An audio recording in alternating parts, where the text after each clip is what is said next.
Dear children, you have learnt about the primary data and especially how we are going to gather the data from questionnaire methods and interview methods.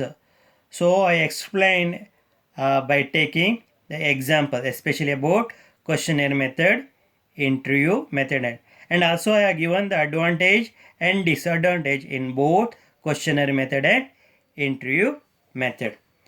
So don't think that these are only the two methods of collecting the primary data, and you also like a survey doing to know the popularity of newspaper, TV channel, and all other some other research work.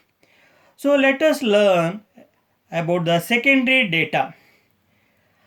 So what actually meant by secondary data? The data collected by someone else for some other purpose. That is data collected by someone else for some other purpose.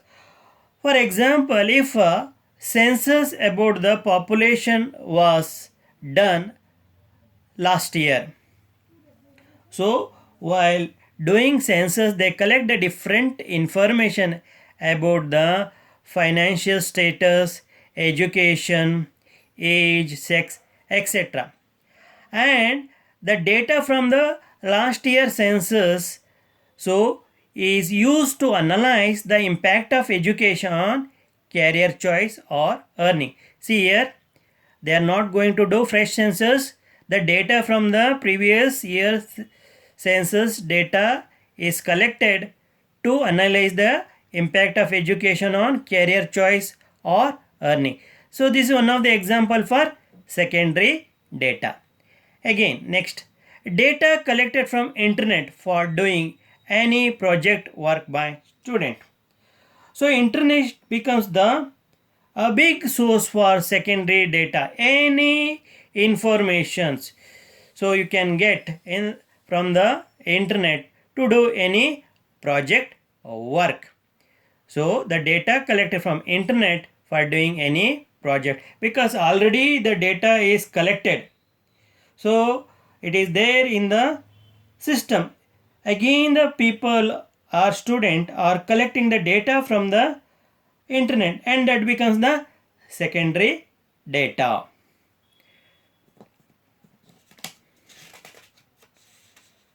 Now let us focus on the types of data. So qualitative data, quantitative data. While explaining about the data, that is piece of information, I have given the example. So if you observe the data, so you could have keenly observed the type of data. Here we have qualitative data, quantitative data. So what actually meant by qualitative data? So qualitative data is a data that can be defined as the data that can be observed or recorded. The data that can be observed and recorded. So here you cannot count the data, just you can observe and record. For example, cake is orange in color, you cannot count, just you can observe and record. The color of a sea, just you can observe and record. The cake is blue in color, you can observe and record. The favorite holiday, you can observe. Destination, that is the favorite holiday destination, such as New Zealand, Hawaii. Again, the name of a country is India. Here, the name of country is India, is just it can be recorded. Ethnicity such as American, Indian, Asian. The name of our neighboring communist country is China. So, an example for qualitative data, Mahesh is in angry mood today. So, it is telling about the mood, not about any quantity. Raja is very happy today. So, all these examples tell about the qualitative aspect, not about the quantitative aspect. So, just these can be observed and can be recorded. So, such type of data is known as qualitative data. And second, you have under types of data, quantitative data. So what actually quantitative data means? The quantitative data is a data that can be represented numerically in terms of numbers. For example, height of your mom, the length of football field, for example, say 100 meters, height of your mom 7 feet or 7.5 feet, length of football field, say 100.1 meter, weight of a wolf 5.1 kg or say 10.2 kg. So just I am giving example for the numerical value. So let us focus on more example for quantitative data. So you understood the example for the quantitative data. Now let us focus on the types of the quantitative data. So observe, it is not qualitative, quantitative data, that means the data which has numerical value. So in this you have discrete data and continuous data. So what actually meant by discrete data? A set of data is said to be discrete if the values belonging to the set are distinct and can only take specific or certain values along an interval. See, a set of data is said to be discrete if the values belonging to the set are distinct and can only take specific or certain values along an interval. For example,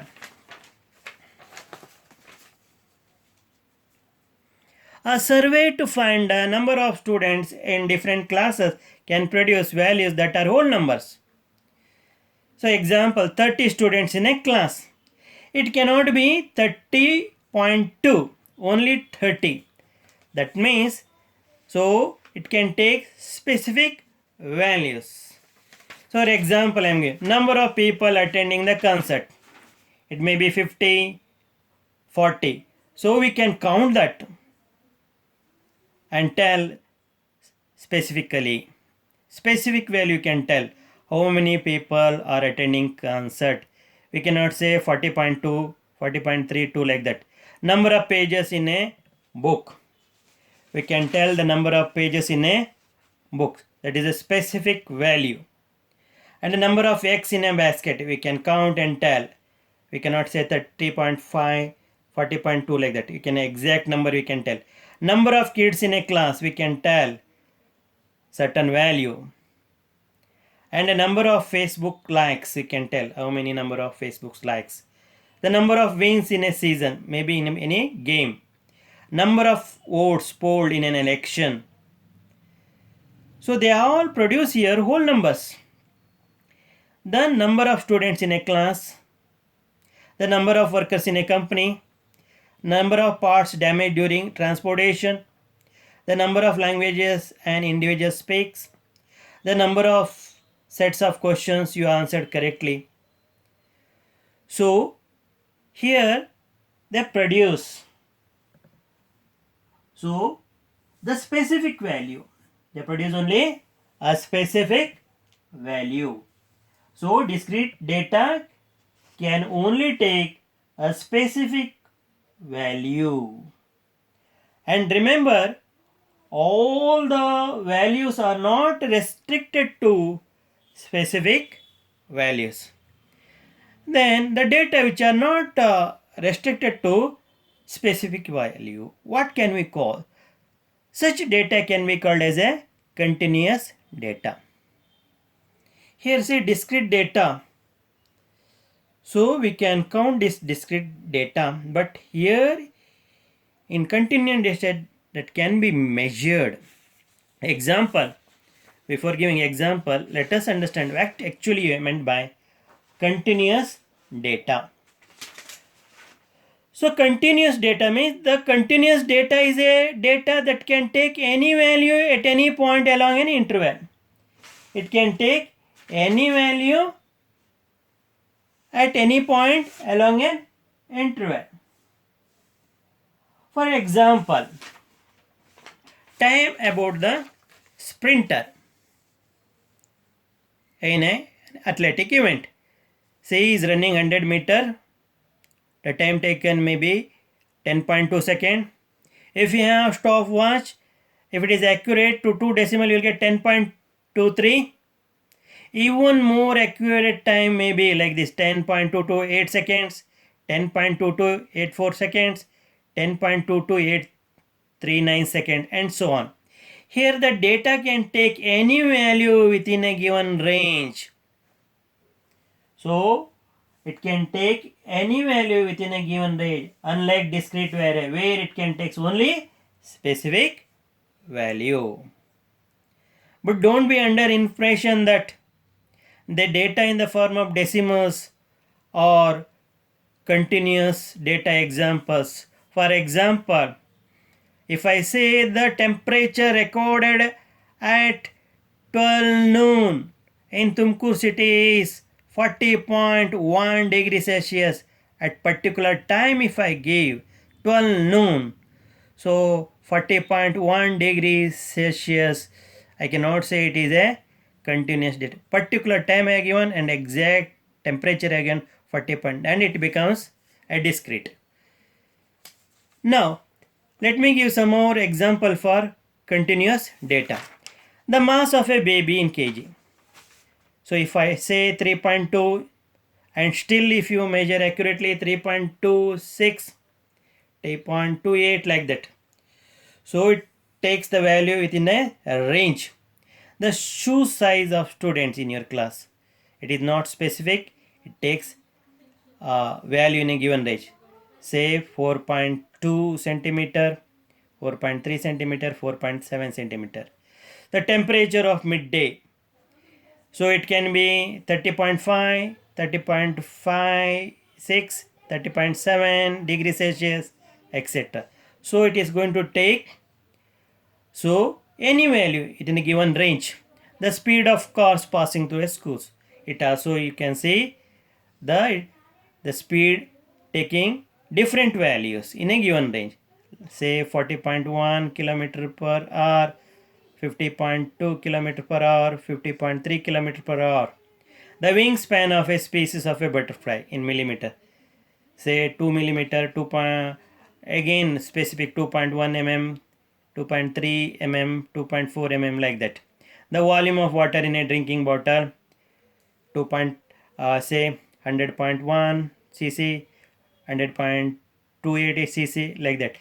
So it can take any value within a given range. Wind speed, then volts of electricity, the age of children at a party, the amount of rain in inches that falls in a storm, the weight of truck, the time to wake up, the amount of time required to complete a project, the age of a person, so income of an employee. So they are all example for continuous data. Here in continuous data, the data can take any value, usually within a range. The data which can take any value within a range is known as continuous data. And the data which takes only specific value is known as discrete data. So in quantitative data we have discrete data and continuous data. So dear children, you have understood the meaning of data, source of collection of data, that is primary data, secondary data, and in the data you have qualitative data and quantitative data. In quantitative data you understood about discrete data, continuous data with examples. Dear children, after understanding about this, refer the textbook, your textbook, to collect more information about the data.